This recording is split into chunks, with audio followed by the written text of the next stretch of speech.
So friends, the Indian budget would be presented on the 1st February.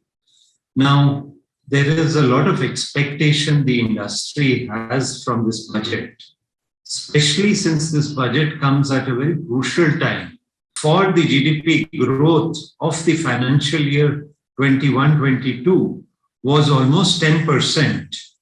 However, now with the onset of the third wave, these projections have been revised slightly. We are talking now of a growth of about around 9 to 9.5% GDP growth.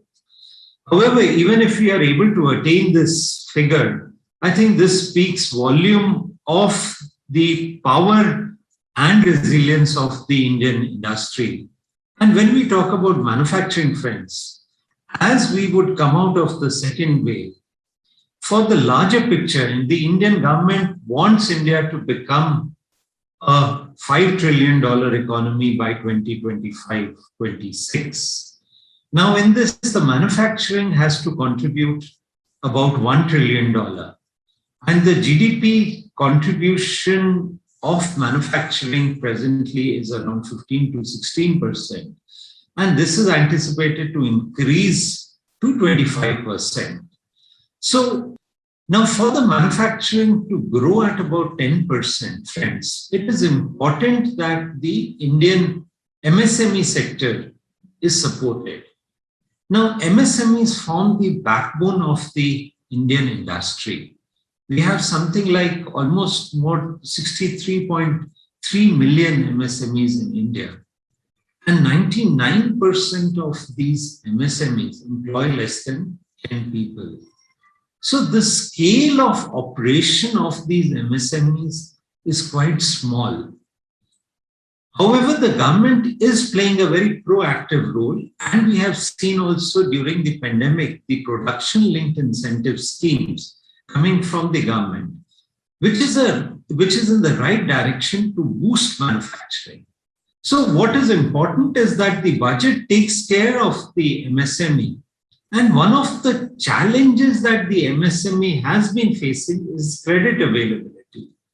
So I think it is important that this issue is looked into during the budget, and if also some tax relief or tax offsets can be given to the MSMEs. Also, the spending in R&D, in fact, the government has already started that this is recognized and some incentive is given to the companies who do the spending in R&D. Also, I would like to touch upon another factor is the free trade agreements, because these free trade agreements will help to increase India's business, to increase, in fact, India's exports also.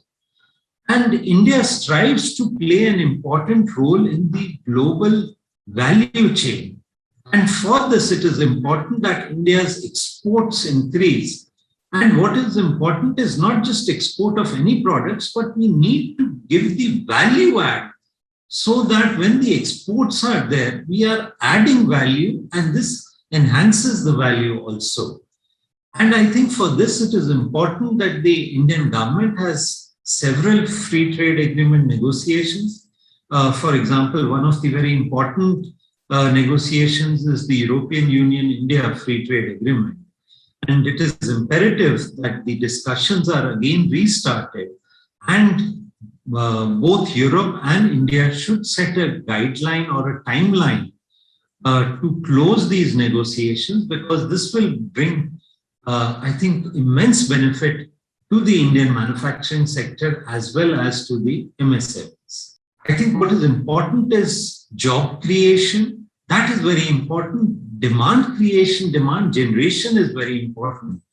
And the spending in infrastructure, because largely we have seen the last 2 years, it has been the government spending that has given a boost to the Indian economy. And it is imperative that the government spending also in this new budget, the projects that has been started over the years, they continue, because this will help the core sectors to grow, which is very important, and this can lead to job creation and demand generation. Of course, there are other sectors also. For example, I think it is The health sector, the education sector should also be looked into.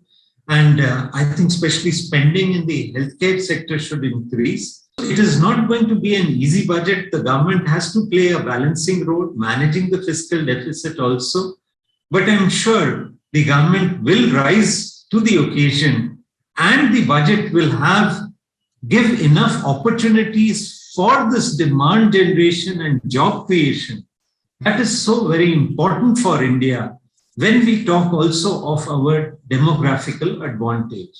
So let us look at the budget with optimism and hope that this budget would help in the growth story of India and help in the GDP growth of about 8 to 10% in the coming years. Thank you very much. For more updates, please subscribe to our YouTube channel and press the bell icon.